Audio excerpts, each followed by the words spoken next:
Hello, and welcome to I Hate Talking, a podcast about talking, including etymology, frustrating topics, current events, and other random subjects. I'm Adam. And I'm Steph. We are married, and we invite you into these discussions with us as we talk about the good and the bad of talking. We hope you enjoy today's episode.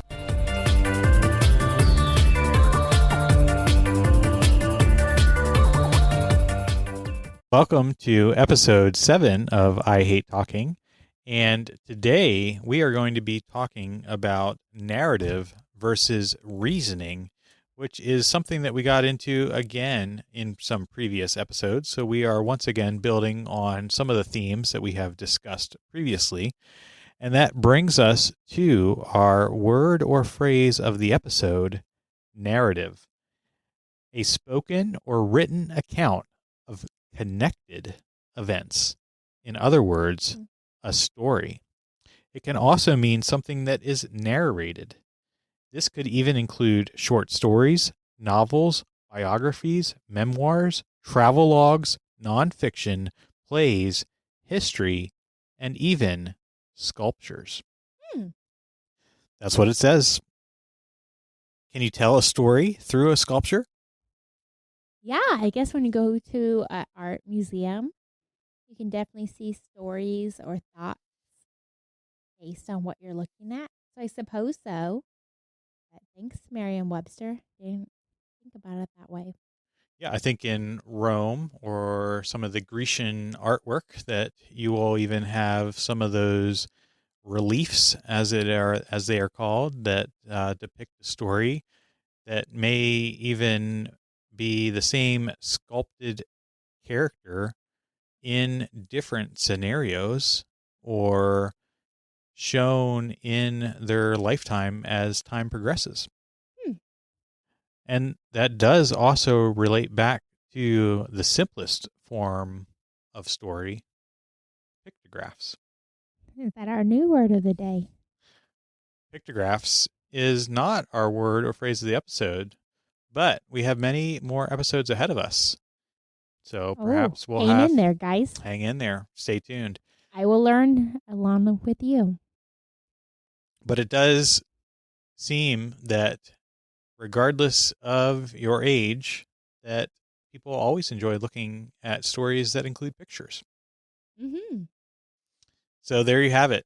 Sculptures can even be a form of narrative because everyone loves a story that includes pictures.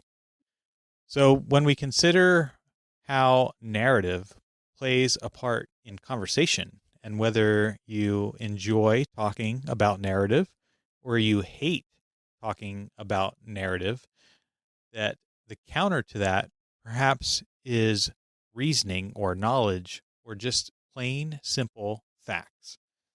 How would you enjoy or hate talking about one or the other? So initially, when I saw what we would talk about, I thought, oh, this is easy. I'm narratives and you're reasoning. You like facts and reasoning. If it doesn't line up with A, B, and C, then D is not correct.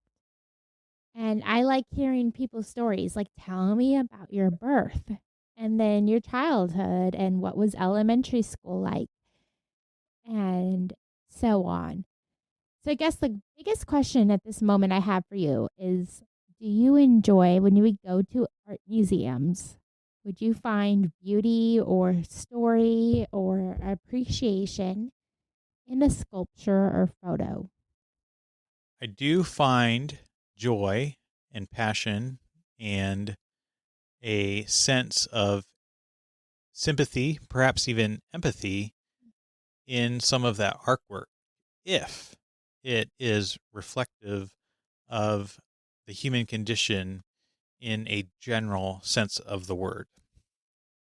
So are you looking for, again, facts or reasoning behind that photo? Yes, I'm looking for knowledge that can be imparted from how the artist portrayed that particular narrative that applies to all of humankind. I like how you said all of humankind. as you're looking at this, say it's a photo that you have never experienced or model you've never experienced, but would you instantly think, oh, this relates to so and so when they told me about this heartbreak or this joy they had in their life? Would that be where your brain goes to, or would it be instantly, this is not a reasonable reflection of real life? So it depends on, I guess, perhaps how I interpret that and how I would either associate that with my own personal experience or associate it with how I perceive the experience of all of humankind. Because if I see that that art does reflect all of humankind's experience or that particular narrative, whatever form it may take, either a story or narration or play or sculpture or even painting, that if it does reflect something that I associate with all of humankind experiencing, then I will be empathetic to the story that that particular piece of artwork is telling. However, if I somehow perceive that that particular narrative is telling something counter to what I think that human culture experiences, or in a more personal sense, what I experience, then I tend to not appreciate that particular piece of artwork and not appreciate that narrative. Okay, yeah. I mean, that's valid. We can't experience or even empathize with every stage of life or every culture that we come across. So I feel like that's a valid and very honest opinion of what you're witnessing. I think it's sometimes hurtful or harmful when people try to appropriate or take on other hurts or experiences that they haven't had necessarily. So I get that. Initially, when I was hearing narrative versus reality, thinking, oh, yeah, if you and I, as a couple, meet a family, you're instantly talking about, what do you do for a job? How many kids do you have? Where do you live? What are your aspirations? Where I'm like, oh, tell me about your family. Do they live locally? Oh, wow, that must be hard. How are your kids sleeping? And I very much want to hear their day to day life story, where I feel like you would like to hear their high bar goals or experiences. Yes, and at the risk of being canceled as early as episode Oh, 7, no, this is I bad. think that men and women approach those conversations differently. That men, like you said, are going to focus more on their duties and their roles, and that is going to be less narrative based because they are going to talk about what they do and how they do it and perhaps where they do it, and it's going to be in some form or fashion more factual based in terms of how they communicate versus what you described, I think is more apt for women to talk about, where women are going to talk in more of a narrative sense in terms of the stories of their lives and the stories of their children and what they have experienced as a shared experience in terms of how they can have commonalities. Okay, I love this. Um, as a sociologist major with a minor in psychology, and I really wanted to do anthropology, but my college didn't focus on that much. Uh, this is definitely, you're touching on a nerve that I've always enjoyed. And in future episodes, we can dive into more for sure.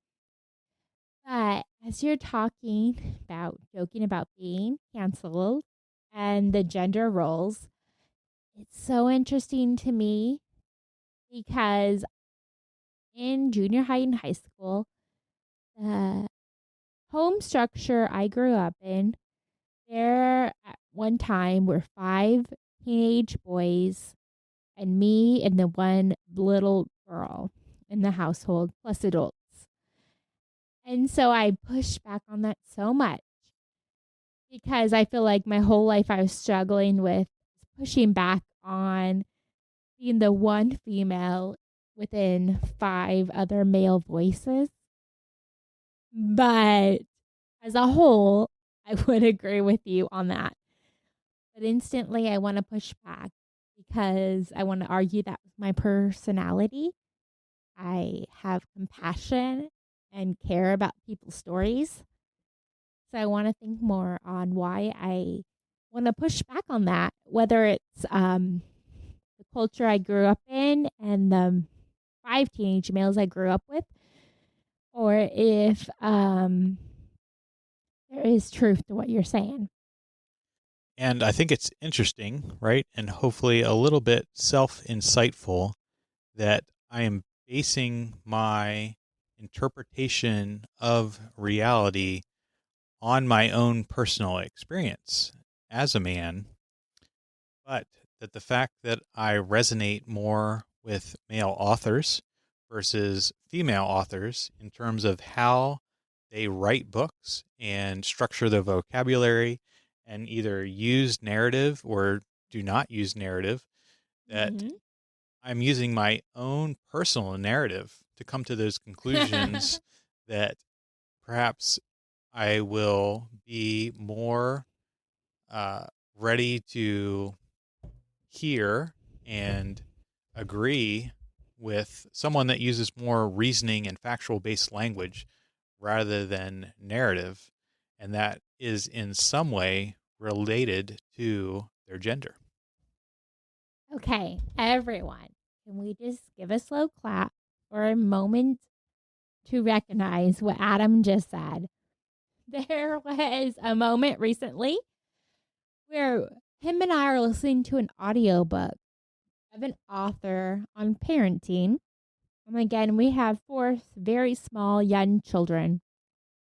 And it's a parenting book. And he was expressing his discomfort with how everything is narrative based or her perspective based on what she has seen. So as we were discussing this, I was asking, like, is it because she's a female? Is it because she herself has young kids, so she doesn't have a high view of generations of experience because she's about our age? What was his initial just turn off on this? And so I love what he's saying, and he's expressing that his trying to process why it's a turnoff for him, whether it's the narrative so and so told me or in my experience versus just the facts. You do this and then you get this outcome. And I think in some ways it is whether they are using narrative in terms of their own experience to explain general concepts versus how general concepts are explained through narrative and analogies.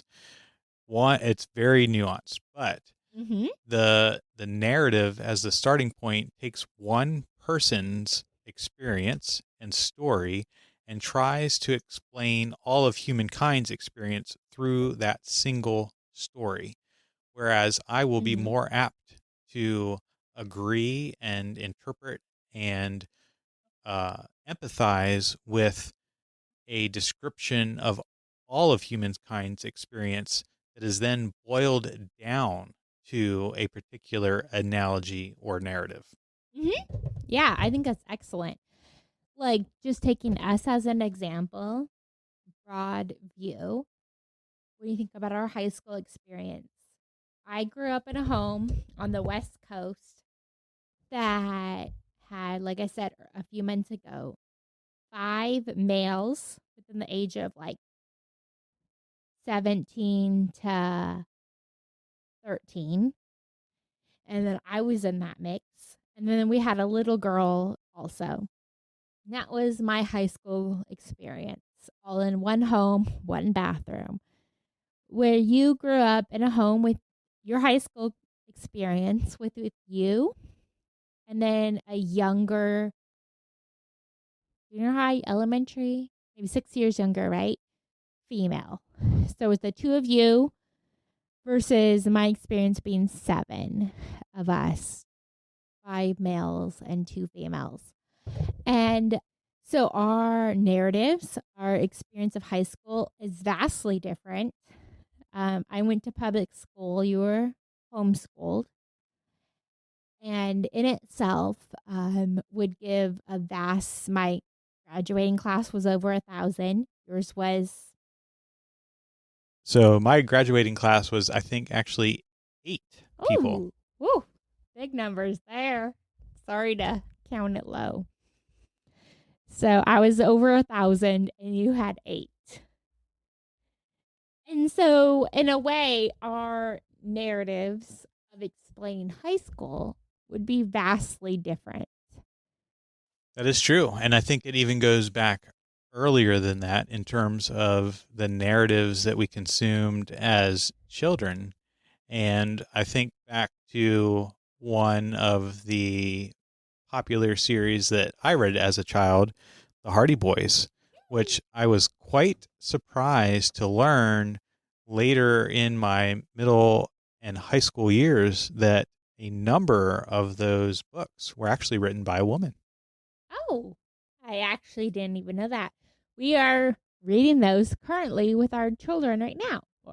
That's right. So any of the Hardy Boy books that were written by Franklin W. Dixon were actually written by Canadian author Leslie McFarlane. Okay, I love that.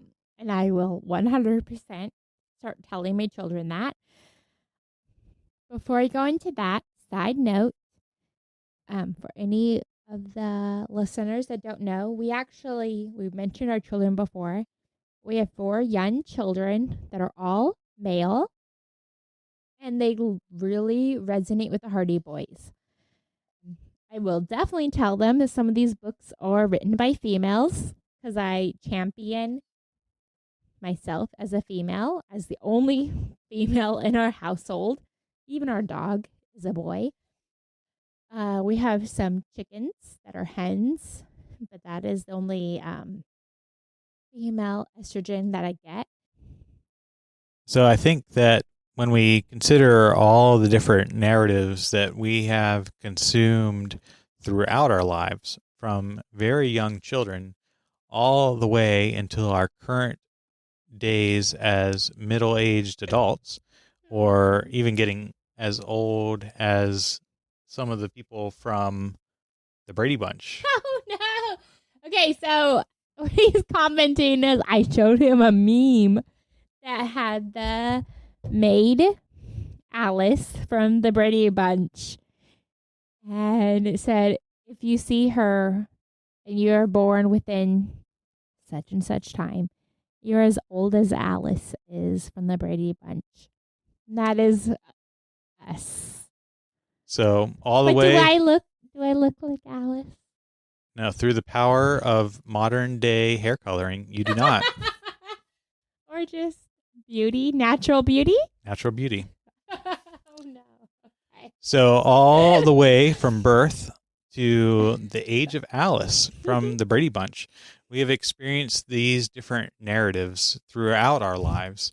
And I think what is truly important is being able to apply the narrative and be able to determine how the human condition is applicable to both all of humankind as well as ourselves as we consider these stories that are told through books or artwork or paintings or, as we have discussed in the very beginning, even sculpture.